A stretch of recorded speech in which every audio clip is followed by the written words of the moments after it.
দুরুদ ও সালাম যাহারো লাগিয়া, সবুজ গম্বুজ দেখো রে চাহিয়া। ইয়া আইয়ুহাল মুস্তাকনা বিন নূরি জামালিহি, ইয়া কাউসাইন মাহবুব রব্বিল মাশরিকাইনি।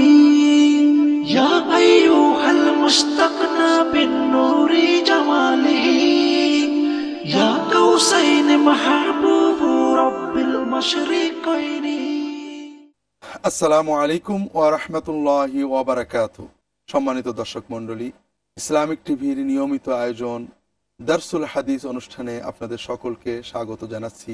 রাসূলুল্লাহ সাল্লাল্লাহু আলাইহি ওয়াসাল্লামের হাদিস সুন্নাহ, তার শিক্ষা কেন্দ্রিক এই দর্শে আমরা আল্লাহ তাআলার কাছে দোয়া করি তিনি যেন আমাদেরকে রাসূলুল্লাহ সাল্লাল্লাহু আলাইহি ওয়াসাল্লামের প্রকৃত অনুসারী, তার সুন্নতের প্রকৃত অনুসারী হওয়ার তৌফিক দান করুন, আমিন।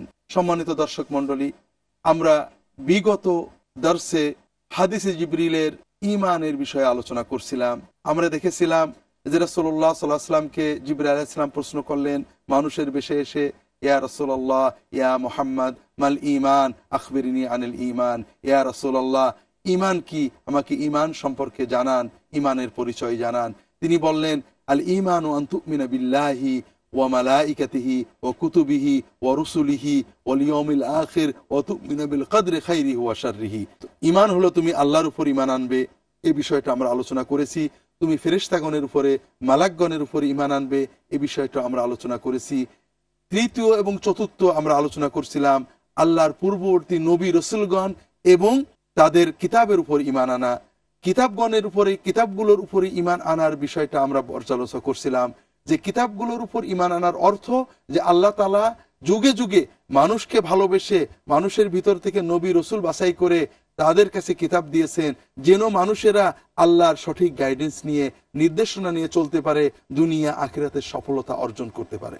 যে বিষয়গুলো মানুষ বিবেক দিয়ে বুঝতে অসুবিধা হয়, গায়েবী বিষয় যেগুলোর ব্যাপারে মানুষ সিদ্ধান্ত নিতে পারে না, যে বিষয়গুলো মানুষ ভুল করতে পারে স্বার্থের কারণে, এই বিষয়গুলো ঈমান, বিশ্বাস, ইবাদত, সমাজ, রাষ্ট্র, আইন, বিধান, যেখানে যেখানে মানুষের পাপ পিছলানোর ভয় থাকে সেই বিষয়ে আল্লাহ তাআলা তার ডিভাইন গাইডেন্স, তার ইলাহি শিক্ষা দিয়ে আমাদেরকে যুগে যুগে কিতাব দিয়েছেন। আমরা বিশ্বাস করি যত নবীর রসুল এসেছেন সকলেই হক ছিলেন, যত কিতাব এসেছে সবই হক ছিল। কিন্তু এর অর্থ এই নয় যে সকল কিতাব এখনো আছে। বর্তমানে বিশ্বে ইনজিল নামে, তাওরাত নামে, জাবুর নামে অনেক গ্রন্থ প্রচলিত। বিশ্বের ইহুদি খ্রিস্টান গবেষকগণ যে কোনো এনসাইক্লোপিডিয়াতে, যে কোনো গবেষণা গ্রন্থে আপনারা দেখবেন এইগুলোর ভিতরে অগণিত বিকৃতি সাধিত হয়েছে। মানুষে অনেক কথা সংযুক্ত করেছে, অনেক রকমের বিকৃতি এগুলোর ভিতরে রয়েছে, মানবীয় রচিত। আর এজন্যই আল্লাহ তাআলা কোরআনকে সংরক্ষণ করেছেন চিরস্থায়ী। এটা হলো কিতাবগুলোর ঈমান আনার যে মূল বিষয়, যে আমরা বিশ্বাস করব পূর্ববর্তী নবী রসুলগণের উপরে আল্লাহ কিতাব নাজিল করেছিলেন, সেই কিতাবগুলো তৎকালীন লোকেদেরকে শিক্ষা দিয়েছে, সেগুলো একসময় বিলুপ্ত হয়ে গিয়েছে। আল্লাহ সকল কিতাবের সকল শিক্ষাকে একত্রিত করে কোরআন কারীম নাজিল করেছেন। সকলকে গ্রন্থের সংরক্ষক, অর্থাৎ ওই গ্রন্থগুলো আর আমাদের প্রয়োজন নেই। ওই গ্রন্থগুলোর মূল শিক্ষা তাওরাতে কি ছিল, ইনজিলে কি ছিল, ইব্রাহিম আলাইহিস সালামের গ্রন্থে কি ছিল, সবকিছুর মূল শিক্ষা এই কোরআনের ভিতরে আল্লাহ তাআলা দিয়ে দিয়েছেন। এই কোরআনে আল্লাহ বারংবার ঘোষণা দিয়েছেন এটা বিশ্ববাসীর জন্য। দেখবেন আপনারা যদি কেউ বাইবেল পড়েন, কোথাও নেই বাইবেল বিশ্ববাসীর জন্য। এখানে বারবার বলা হয়েছে, তাওরাত বলেন, ইনজিল বলেন, জাবুর বলেন, এটা বনি ইসরায়েলের জন্য। স্বয়ং যীশু খ্রিস্ট বলেছেন, আমি শুধুমাত্র একমাত্র ইসরায়েল বংশের হারানো মেষপালের জন্য প্রেরিত হয়েছি, আর কাউকে আমার শিক্ষা দেওয়া যাবে না। আর কোরআন প্রথমেই ঘোষণা দিতে, হুদাল লিল মুত্তাকিন, শাহরু রমাদান আল্লাযী উনজিলা ফীহিল কুরআন হুদাল লিন-নাসি ওয়া বায়্যিনাতিন মিনাল হুদা ওয়াল ফুরকান। বিশ্ব মানবতার জন্য হেদায়েত এবং সকল সত্যের বর্ণনা রয়েছে, এটা কোরআন কারীমে আল্লাহ বারবার বলেছেন। আর এই কোরআনের যে অলৌকিকত্ব এটাও আমরা জানি যে বিশ্বের কোনো ধর্মগ্রন্থ অবিকৃত নেই, কোনো ধর্মগ্রন্থ মুখস্থ রাখা যায় না, জনগণ পড়তেও পারে না, শুধু ধর্মগুরুরা এটা পড়েন। আর কোরআন কারীম তার নাজিলের শুরু থেকে এটা গণগ্রন্থ, প্রতিটি মুসলমান এটা পড়ে, নামাজে পড়ে। এবং এর অলৌকিকত্বের বড় দিক যে এটা যে কেউ, একটা ৬-১০ বছরের শিশু কিশোর অনারব যে আরবি ভাষা জানে না, বলতে পারে না, বোঝে না, সেও 2 বছর 1 বছরে এই কোরআন করিম প্রথম থেকে শেষ পর্যন্ত মুখস্থ করে ফেলতে পারে। এটার অলৌকিকত্ব আল্লাহ এমন দিয়েছেন যে এটা মানুষ যেমন বোঝা সহজ, একটা গ্রন্থ না বুঝে আগাগোড়া মুখস্থ রাখা সহজ। এটা প্রতিটি মোমেন্ট পড়ে এবং যে যতবার পড়ে এর ভিতরে নতুন অলৌকিকত্ব আবিষ্কার করে। এর পাশাপাশি এই কোরআনের ভিতরে রয়েছে বিজ্ঞানের অলৌকিকত্ব, ইতিহাসের অলৌকিকত্ব, অতীতের সংবাদ, ভবিষ্যতের সংবাদ। এই হলো আমাদের গ্রন্থগুলোকে বিশ্বাস করা, যে আমরা আল্লাহর নাজিলকৃত সকল গ্রন্থে বিশ্বাস করি। আমরা বিশ্বাস করি যে আল্লাহ তাআলা অনেক নবী রাসূলকে অনেক গ্রন্থ দিয়েছেন, এবং আরো বিশ্বাস করি যে এই গ্রন্থগুলো হারিয়ে গিয়েছে, বিকৃত হয়েছে, কারণ আল্লাহ কোরআনেই সে সংবাদ দিয়েছেন। আরো বিশ্বাস করি যে আল্লাহ কোরআন নাজিল করেছেন সকল গ্রন্থের মুহাইমিন, সংরক্ষক হিসেবে। বিগত তাওরাত, ইনজিল, জাবুল, ইব্রাহিম আলাইহিস সালামের গ্রন্থ, আদম আলাইহিস সালাম, নূহ, সকল গ্রন্থের সকল শিক্ষা এই গ্রন্থের ভিতরে রয়েছে। এই গ্রন্থ পালন করলেই তাওরাত, ইনজিল, জাবুল, অন্য সকল গ্রন্থ পালন করা হয়, এবং এই গ্রন্থ সকল বিশ্বের সকল মানুষের জন্য, বিশ্ববাসীর জন্য। আর এই গ্রন্থের হেদায়েত যে অস্বীকার করবে সে আর কোনোভাবেই আল্লাহর নেয়ামত পাবে না, সে মুসলমান বলে গণ্য হবে না। এটা হলো ঈমান বিল কুতুব, আল্লাহর গ্রন্থগুলোর উপরে ঈমান আনা। চতুর্থ হলো ঈমান বির রসুল, আল্লাহ রসুলগণের উপর ঈমান আনা। দুটো পরস্পরের সম্পৃক্ত। আমরা বিশ্বাস করি আল্লাহ তাআলা আদম আলাইহিস সালাম থেকে আমাদের রসুল সাল্লাল্লাহু আলাইহি ওয়াসাল্লাম পর্যন্ত অগণিত রসুল প্রেরণ করেছেন, যেটা আমরা পূর্ববর্তী দর্শে আলোচনা করেছি। এই রসুলগণ মানুষদেরকে হিদায়াত দিয়েছেন। তারা সবাই ছিলেন নিষ্পাপ, তারা পাপ থেকে সংরক্ষিত ছিলেন, তারা নেককার মানুষ ছিলেন, তারা কোনো পাপ, অনাচার, অবৈধ কর্মে লিপ্ত হননি। তারা মানুষের জন্য আদর্শ ছিলেন। নিজ নিজ জাতিকে তারা আল্লাহর সঠিক গাইডেন্স দিয়েছেন। মানুষেরা, তাদের উম্মতেরা, তাদের অনুসারীরা অনেক সময় তাদেরকে দেবত্ব আরোপ করেছে, তাদের ইবাদত করেছে। আল্লাহ কোরআন কারিমে এটা কঠোরভাবে প্রতিবাদ করেছেন। যেমন খ্রিস্টানগণ ঈসা আলাইহিস সালামকে আল্লাহর পুত্র বলেছেন, তাদের আল্লাহর জাতের অংশ বলেছেন, তাকে আল্লাহর রহমত বা জ্ঞানের আকৃতি বলে মনে করেছেন, তার কাছে প্রার্থনা করেছেন, তার মা মরিয়মের কাছে প্রার্থনা করেছেন, তার মূর্তি বানিয়েছেন, তাকে দেবতা বানিয়েছেন। এই জন্য আল্লাহ কোরআন কারিমে এগুলোর প্রতিবাদ করেছেন। কোন নবী রাসূল কখনো আল্লাহ ছাড়া কারোর ইবাদতের কথা বলেনি। মা কানা লিবাশারিন আইয়ুতি আল্লাহুল কিতাব ওয়াল হুকম ওয়ান নবুওয়া তুম্মা ইয়াকুলু লিন-নাসি কুনু ইবাদাল লি মিন দুনিল্লাহ। কোন ব্যক্তিকে আল্লাহ নবুয়ত দিয়েছেন, তাকে হিকমত দিয়েছেন, প্রজ্ঞা দিয়েছেন, কিতাব দিয়েছেন, এরপরে তিনি বলবেন যে তোমরা আল্লাহকে রেখে আমার ইবাদত করো, এটা কখনো হতে পারে না। আর আপনাদের বলি সম্মানিত দর্শকবৃন্দ, এটা অলৌকিক কথা। আল্লাহ কোরআনে যেটা বলেছেন, আমাদের খ্রিস্টান ভাইরা তারা ঈসা আলাইহিস সালামকে আল্লাহর জাতের অংশ বানিয়েছেন, তার ইবাদত করেন, তার কাছে প্রার্থনা করেন, তারা আল্লাহকে 3 বানিয়ে ফেলেছেন। অথচ ইনজিলের ভিতরেও এত বিকৃতির পরও ঈসা আলাইহিস সালামের, ঈসা মসিহের বারবার কথা রয়েছে যে তোমরা আল্লাহ ছাড়া কারোর ইবাদত করো না, তোমরা আমাকে ঈশ্বর তো, গড় তো দূরের কথা, গুড়ও বলো না, একমাত্র আল্লাহর ইচ্ছা অনুযায়ী যারা চলবেন, আল্লাহর ইবাদত করবেন, তার শরিয়াত পালন করবেন, তারাই শুধু মুক্তি পাবেন। এই কথাগুলো এখনো তারা বিকৃত করতে পারেননি। এই জন্য আল্লাহর যত রাসূল তারা আল্লাহর ইবাদতের কথা বলেছেন। আর এটাই তো কথা, কোন মানুষ আল্লাহর বান্দা আরেক বান্দার ইবাদতের কথা বলবে, তোমরা আমার কাছে চাও, আমি তোমাদের আল্লাহর কাছ থেকে এনে দেবো, আমাকে মধ্যস্থ মানো, আমাকে সিজদা করো, আমার কাছে প্রার্থনা করো, এটা কোনো আল্লাহওয়ালা মানুষ বলতে পারেন না। আর এজন্যই ওয়ালা ইয়ামুরাকুম আন তাত্তাখিযুল মালাইকাতা ওয়ান নাবিয়্যিনা আরবাবা, কোন নবী রাসূল এটা বলতে পারেন না, আমাকে না, তোমরা আল্লাহর ফেরেশতাদেরকে অথবা নবীগণকে দেবতা মানো, তাদেরকে রব মানো, এটাও কোন নবী রাসূল বলতে পারেন না, কখনো বলেননি। তারা একমাত্র আল্লাহর ইবাদতের দাওয়াত দিয়েছেন। তবে তাদের উম্মতেরা তাদের শিক্ষাকে বিকৃত করেছেন। আর তাই রাসূলুল্লাহ সাল্লাল্লাহু আলাইহি ওয়াসাল্লাম, মুহাম্মদ রাসূলুল্লাহ সাল্লাল্লাহু আলাইহি ওয়াসাল্লাম আল্লাহ সর্বশেষ নবী পয়গম্বর হিসেবে প্রেরণ করেছেন।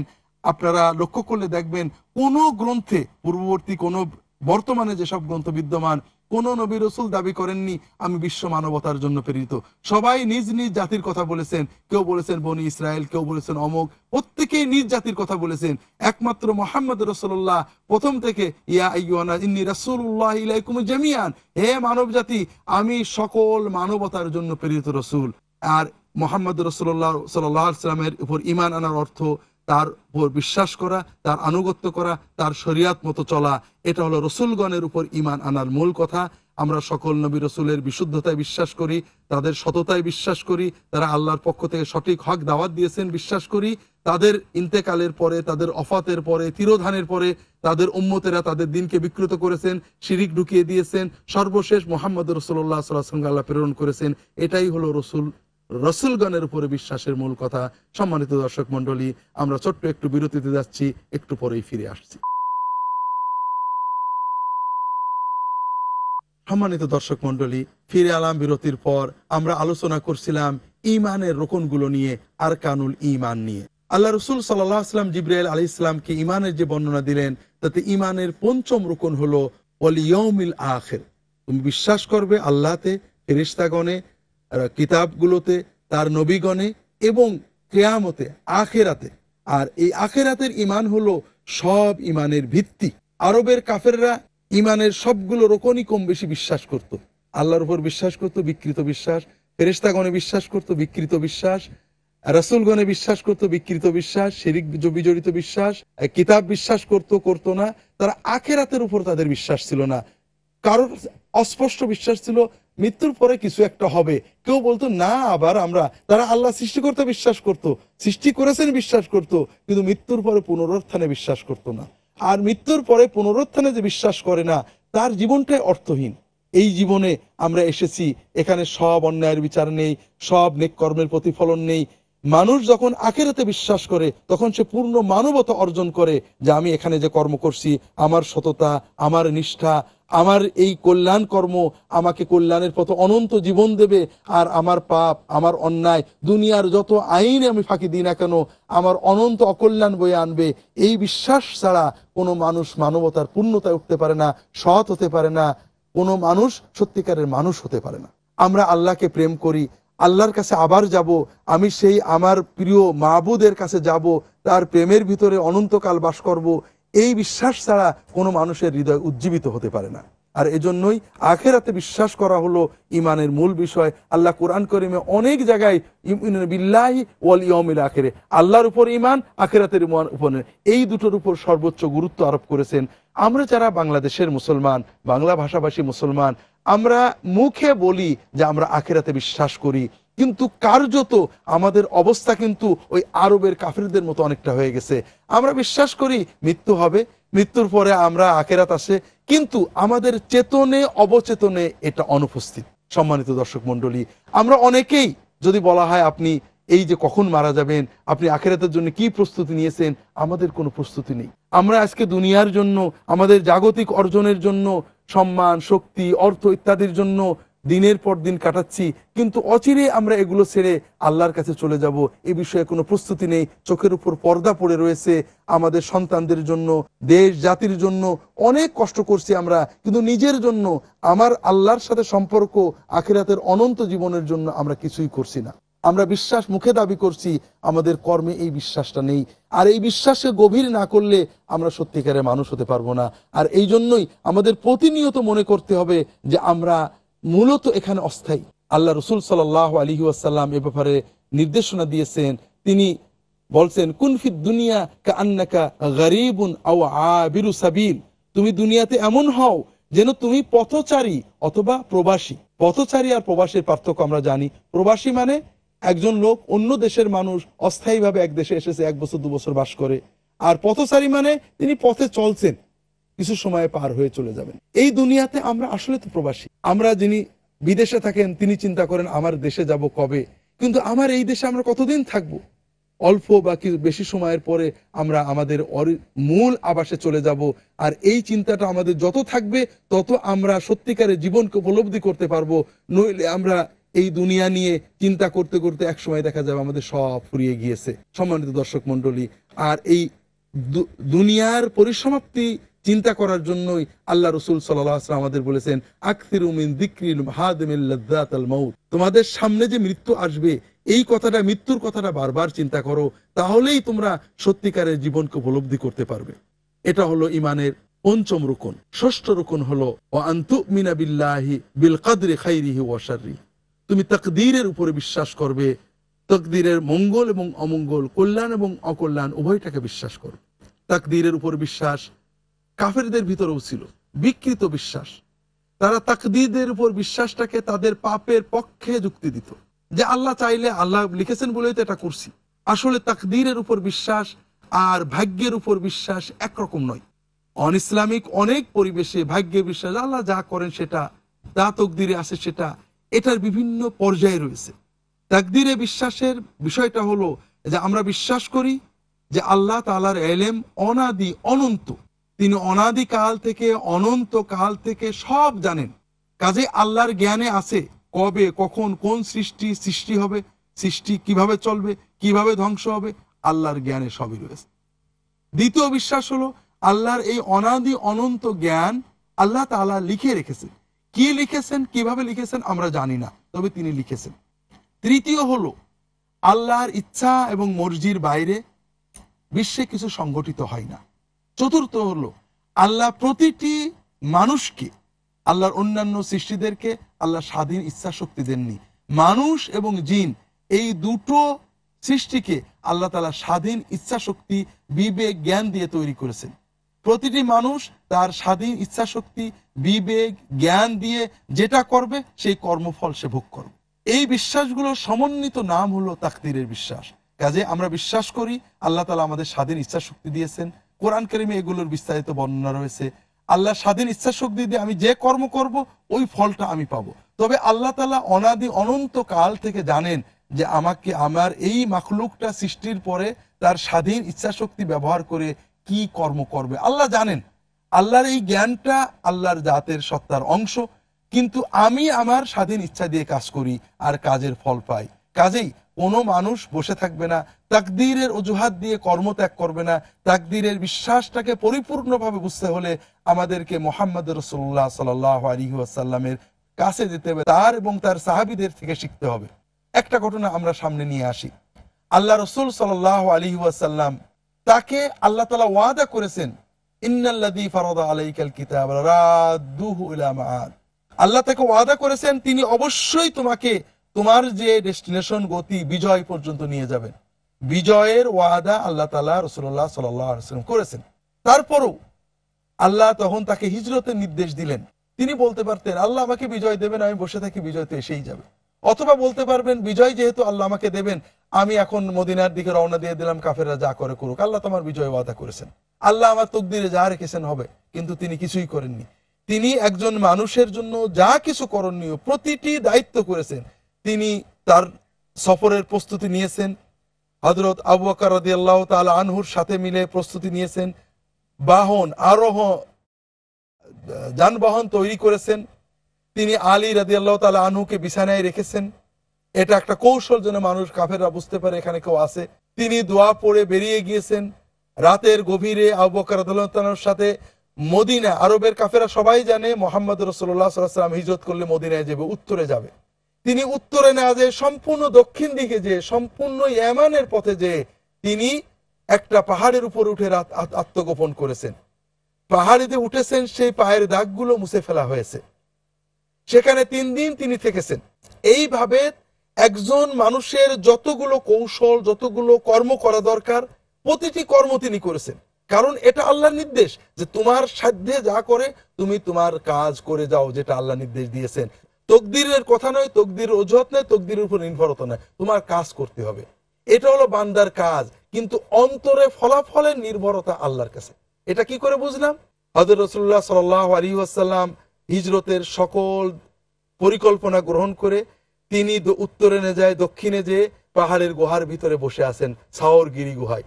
যারা গুহাতে উঠেছেন তারা দেখেছেন যে গুহাটা এমন যে মুখটা নিচু, গুহার ভিতরে বসলে নিচেই মানুষ যারা হাঁটে তাদের পা দেখা যায়, কিন্তু বাইরে যারা আছেন তারা মাটিতে মাথা না ঠেকালে গুহার ভিতরে কারা আছেন তা দেখতে পান না। এই গুহার ভিতরে তিনি বসে আছেন যেন আরবের কাফেররা বুঝতে না পারে। এরপরও আরবের কাফেররা বিভিন্ন কৌশলে গুহা পর্যন্ত পৌঁছে গেছে।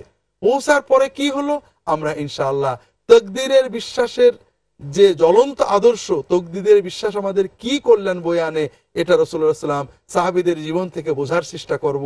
আল্লাহ তাআলা তৌফিক দান করুন, আমিন।